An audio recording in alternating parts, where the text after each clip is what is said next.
This is Find Your Dream Job, the podcast that helps you get hired, have the career you want, and make a difference in life. I'm your host, Mac Pritchard. I'm also the publisher of Mac's List. It's an online community that connects talented professionals with meaningful work. I believe everyone can find a job they love. But to do this, you need to learn the skills to build a successful career. From professional networking to personal branding, you've got to get good at job hunting. This show helps you do this. Every week on Find Your Dream Job, I interview a different career expert. We discuss the tools and tactics you need to find the work you want. This week, I'm talking to Joel Quass about why you need to think like a hiring manager.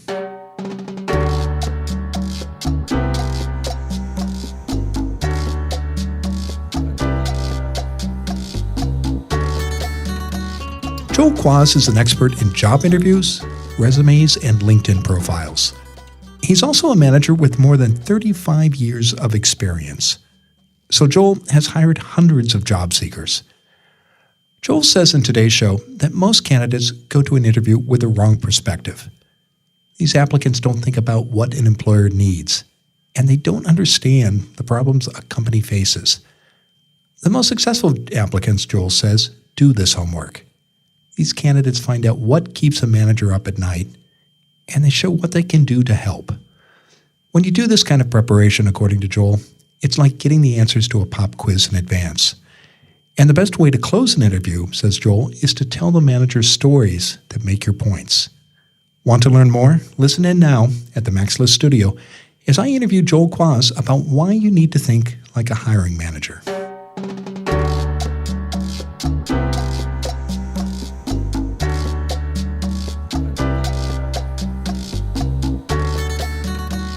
Joel Quass is the founder of 6-Second Resumes. He teaches interview skills, helps grow careers, and writes resumes, cover letters, and LinkedIn profiles. Joel is the author of 2 books, Good Management is Not Firefighting, and Write This Down, You'll Need It Later. He also hosts the 6-Second Jobs podcast, and he joins us today from Stannardsville, Virginia. Joel, thanks for being on the show. Mac, thanks for having me. Well, it's a pleasure. And our topic this week, as you know, is why job candidates need to think like a hiring manager. And Joel, you were a hiring manager for a long time, weren't you? You worked in management for more than 3 decades. Yes, and I sat on the other side of the desk, as they say, and I learned a lot in doing thousands of interviews and reading resumes and applications. And in the end, it just felt like people weren't being taught the proper way to interview or what a hiring manager was looking for so that they could show themselves in their best light. So as my professional career on the operations side wound down, I started 6-Second Resumes as a way to give back and teach what I had learned over the years so that people could be more successful in their job search. Well, tell us, why do people need to think like a hiring manager? How is that going to help them when they're in that interview room or even before they get there when they're putting together their application materials? Well, it's really surprising to think, but actually it's not about you. If you're the interviewer or interviewee and you're thinking about a new job, you're thinking, well, maybe I'll be 15 minutes closer to work, or it'll look good on my resume, or it'll pay me more money and it'll be good for me in these ways, but it's really not about you. And that's surprising to so many people. And I think that's one of the reasons they struggle during the interview process and the whole hiring process is they don't realize that by thinking like a hiring manager, they're really putting themselves in a position where they can be seen as the best candidate and the most likable candidate. There's a lot of different reasons behind doing that. But first and foremost, you've got to figure out what is going on, why the hiring manager, why that company is hiring in the first place, and then start from there to craft a plan on how you can present yourself in the best light. Well, let's talk about the how, Joel. So you're getting ready, you see a job or you're getting ready for an interview. How do you get inside a hiring manager's head when you're probably not going to meet them until you walk into that room? How can you find out about their needs and what matters to them? Well, that's one of the exciting things about living in today's environment. When I sold my vending business back in the 80s, I started a job campaign. I had 3 small children, a wife, a mortgage, and no job. And it was pretty scary. But I just focused on landing a job, and I took 3x5 cards and the Sunday paper and created a plan that I'm still teaching today, although now I use Google search and the internet. And that's really, there's so many resources out there, Mac. It's just so exciting. You can Google the company. You can look at their mission statement. You can look at the bios of their leaders. You can look at the industry. There's so many different ways you can learn about the company and what their challenges are and why they might be hiring in the first place. Well, how do you organize that research? Because we all have only so many hours of the day, and the internet is a big, big place. You could research a topic forever. What do you coach people to do, Joel?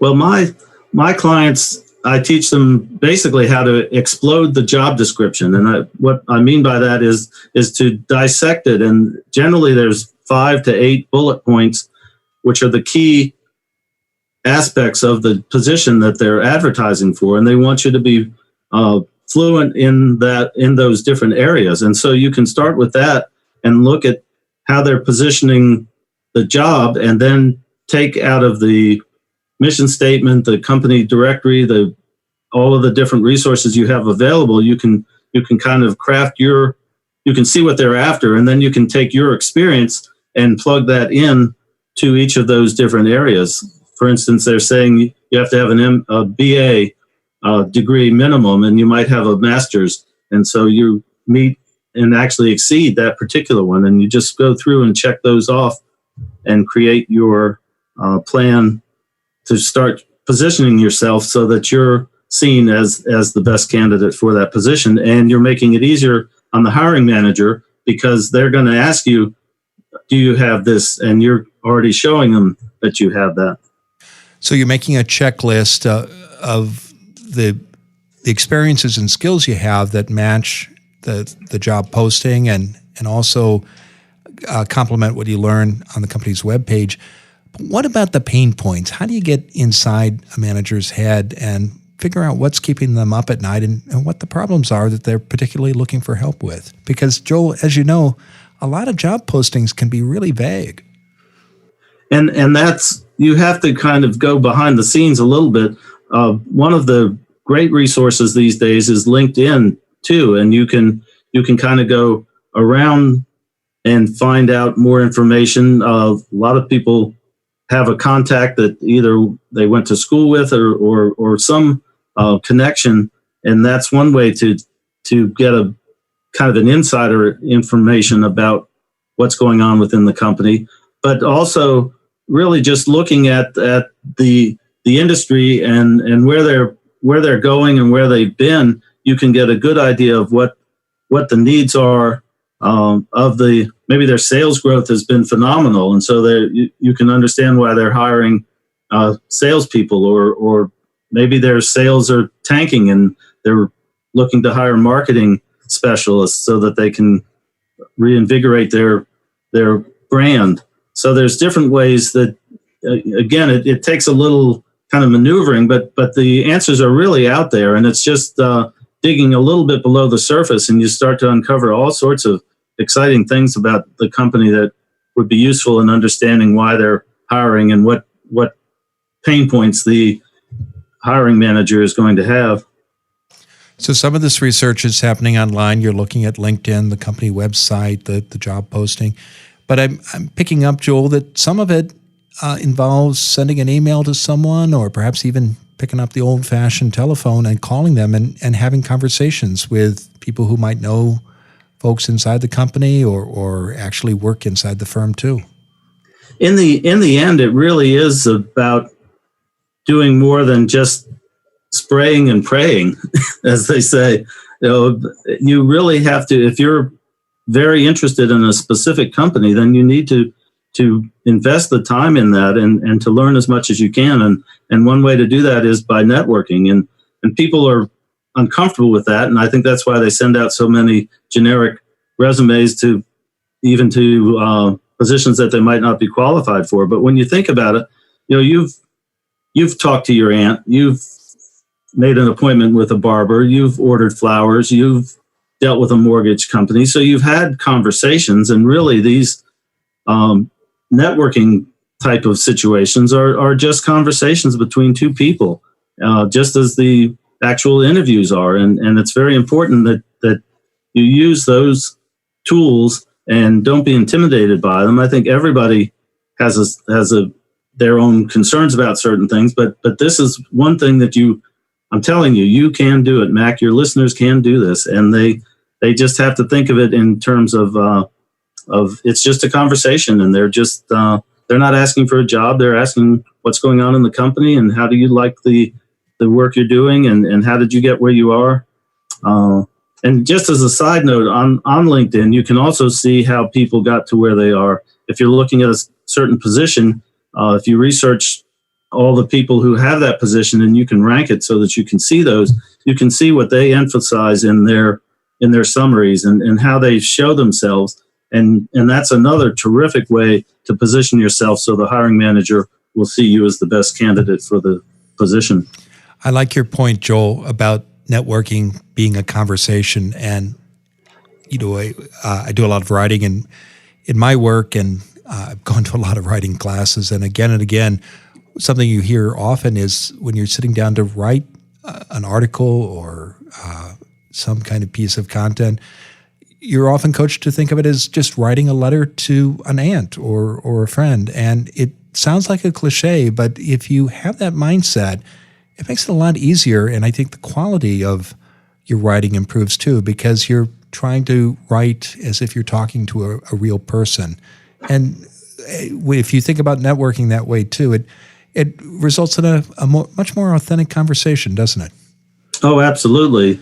And you're more likely to get the desired result, which is an introduction or a way that you can then use to land the job in the company that you'd like to work for. Well, this is good homework, and I can imagine listeners thinking, well, how much time do I need to invest in this kind of homework, this kind of research? What has been your experience, Joel?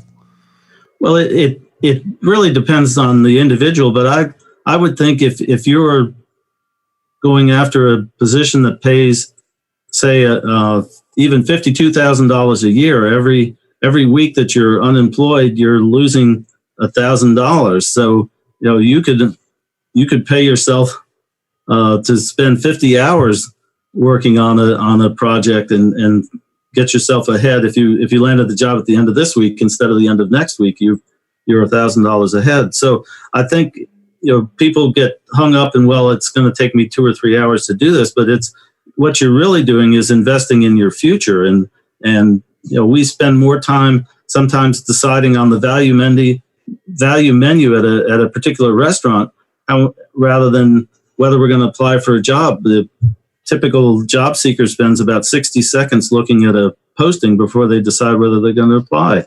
And that just really isn't enough time to understand, one, if you match the bullet points of the job description, and 80% or more is usually where you have the best chance of landing that position. But also, does this job make sense for you? Would you enjoy working for this company? Would you enjoy being a part of their team?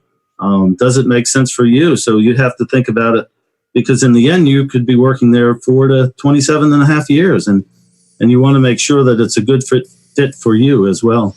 Well, speaking of time, we're going to pause for a moment, Joel, take a break, and we'll come back right after this announcement. And I want to talk about what happens next after you've done this research, you've done the homework, and you've sent off the application, and you're getting ready to walk into that interview door.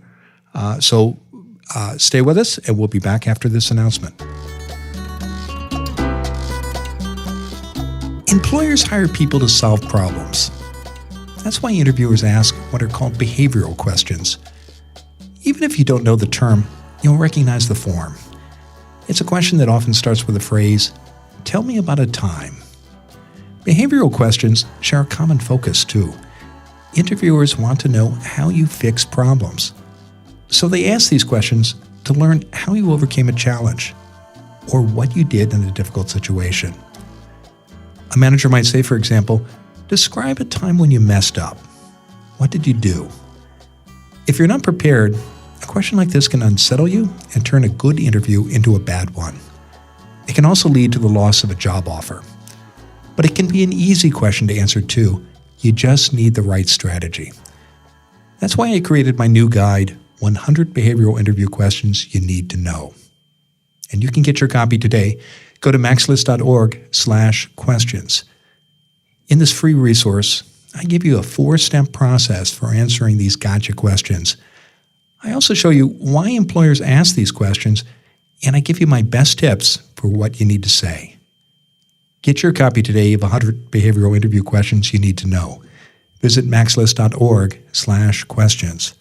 Again, go to maxlist.org/questions. Now, let's get back to the show.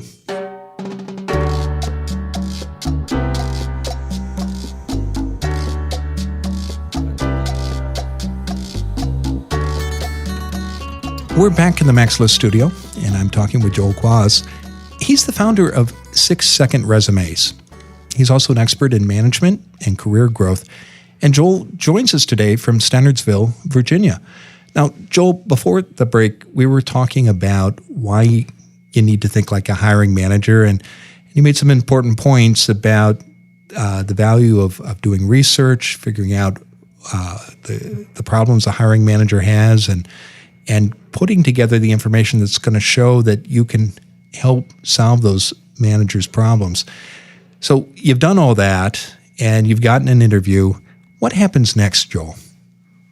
Well, the best thing you can do is again, it goes back to research and understanding, if at all possible, you can figure out more about the person you're interviewing with. But at the very least, you've done your homework about the company. You understand what the pain points are, and you understand what the position is going to be. And on top of that, you have a better idea of your skills and abilities as it relates to each of the different parts of the job posting. So you're ready now. And what I do with my clients is we discuss STARS, actually, situations, actions, and results. And it's like a behavioral type of question. Tell me about a time where you did this.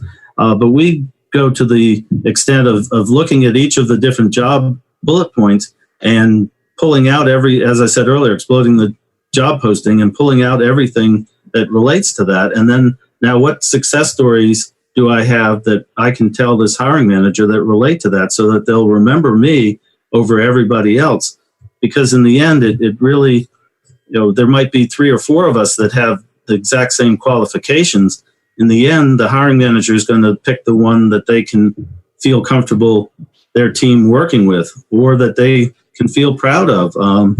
Believe it or not, hiring managers have bosses too, generally, and unless they're the CEO of the company, and then they might have shareholders that report to them or they report to. So there's a lot of reasons why the hiring manager would want to pick the right candidate, and there's a lot of ways you can show them that you are the right candidate. And again, having those stars lined up in advance, your situations, the action you took, and the results in particular, can make you very memorable.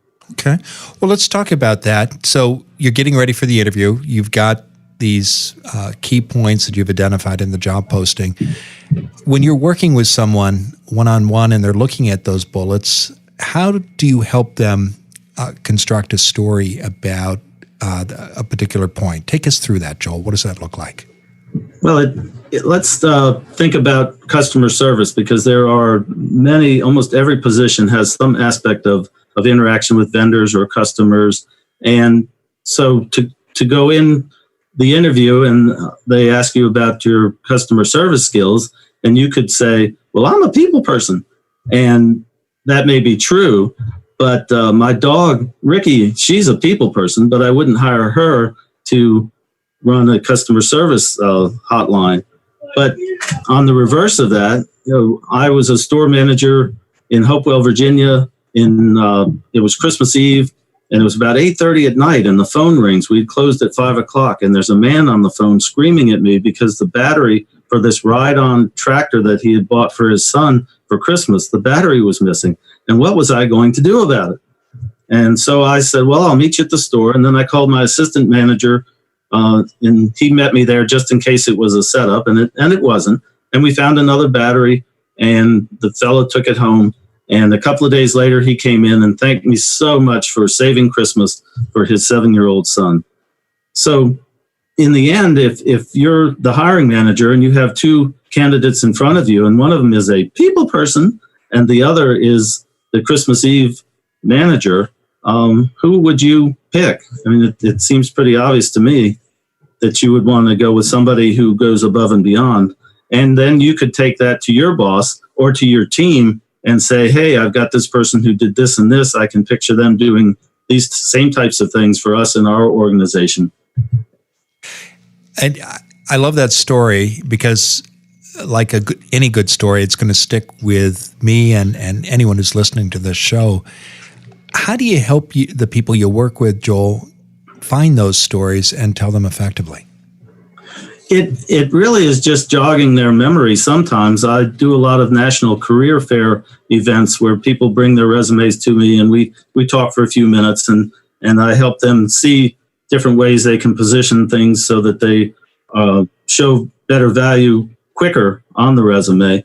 And I usually have a before and after kind of poster of resumes. And I had this nurse who was award-winning on one side and then a generic one on the other side. And the woman came up to me and she handed me her resume and she said, well, I'm award-winning.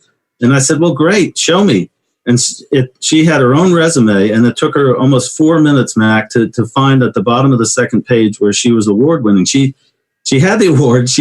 Nobody was ever going to see that information, and she had forgotten it until she saw it. So one way you can do that, it kind of ties into my book. Write this down. You'll need it later. Really, I teach college and high school students to collect and think about everything they've done now and just kind of throw it in a folder so that when the time comes, they have it. Maybe at work you're getting some sort of an accolade or an award or something. You can save that information, and then it's there when you need it. Sometimes it just takes somebody reminding you what you've done.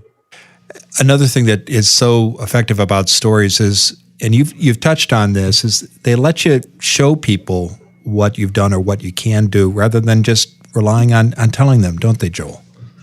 Well, that's very true. A lot of the resumes I see are a list of responsibilities, and it's great to tell people what you've done, but what's missing is the how you did it and what the success was. And if you can quantify it, that makes it even more powerful in terms of being remembered. Now, you've mentioned this a moment ago. There can be several candidates going into a final interview, and they've all got the right skills. That's probably why they're there. And one way to stand out is by not just saying you've got a quality, but illustrating how you do, how that you've used that quality in your work by telling stories. Are there other things you can do, Joel, when you're getting down to that final wire and you're trying to get inside the head of that hiring manager and appeal to their needs and show that you can solve their problems? Well, it's very important to pay attention to your surroundings. As an example, when I went to work for a big box retailer, I drove 3.5 hours. This is back before cell phones. I drove from Hampton to Sterling, Virginia.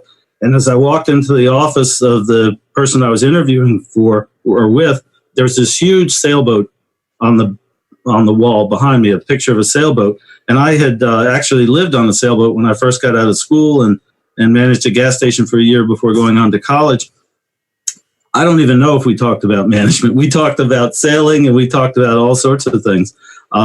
And actually on the way home, he called my wife and told her when I got home to call him back because I had the job. By contrast, I went to another interview, and behind the man's desk was a plaque. And on the plaque it said, "We're going to have a sales contest. The person who wins gets to keep their job." And so that was kind of a very different type of interview.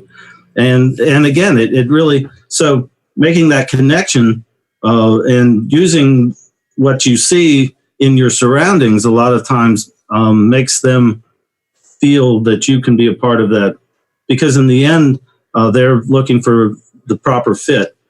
Can I justify you to my boss? Will you be comfortable working with my team? Am I going to hear anything if I hire you, or am I going to look good if I hire you? And one way you can assure them is by making that personal connection and reminding them that you have this, yes, you have all these skills, but you also have a personal side, and you would fit into their corporate culture. Yeah. The second example you cite, of course, makes me immediately think of Glengarry Glen Ross and the famous Alec Baldwin monologue about steak knives. I'm sure you've seen that movie too. But I really like your point about the importance of looking for common connections, whether it's in the interview room or before you get there, so you can bring them up. Well, it's been a terrific conversation, Joel. Now, tell us what's next for you. Well, I'm continuing to expand my teaching by offering courses online. Through Teachable now, I have a 6-second jobs club, and I'm looking forward to working with people. My clients who are members of the Jobs Club have weekly webinars, and they're getting a lot of actionable resources. And I'm working on some other programs to complement the resume writing and career coaching and other services that I'm already providing. So I'm looking forward to the future and helping more people land their jobs. Oh, terrific. I know people can learn more about you and the 6-Second Job Club by visiting 6secondsresume.com/jobs club. And there's a hyphen between 6 and seconds and resumes. But we'll be sure to include the URL in the show notes for this episode, as well as the article on our website. Well, Joel, thanks for joining us today. It's been a pleasure. Mac, thank you for having me, and I hope your audience got a lot of actionable information. Oh, it was very valuable. Thank you, Joel.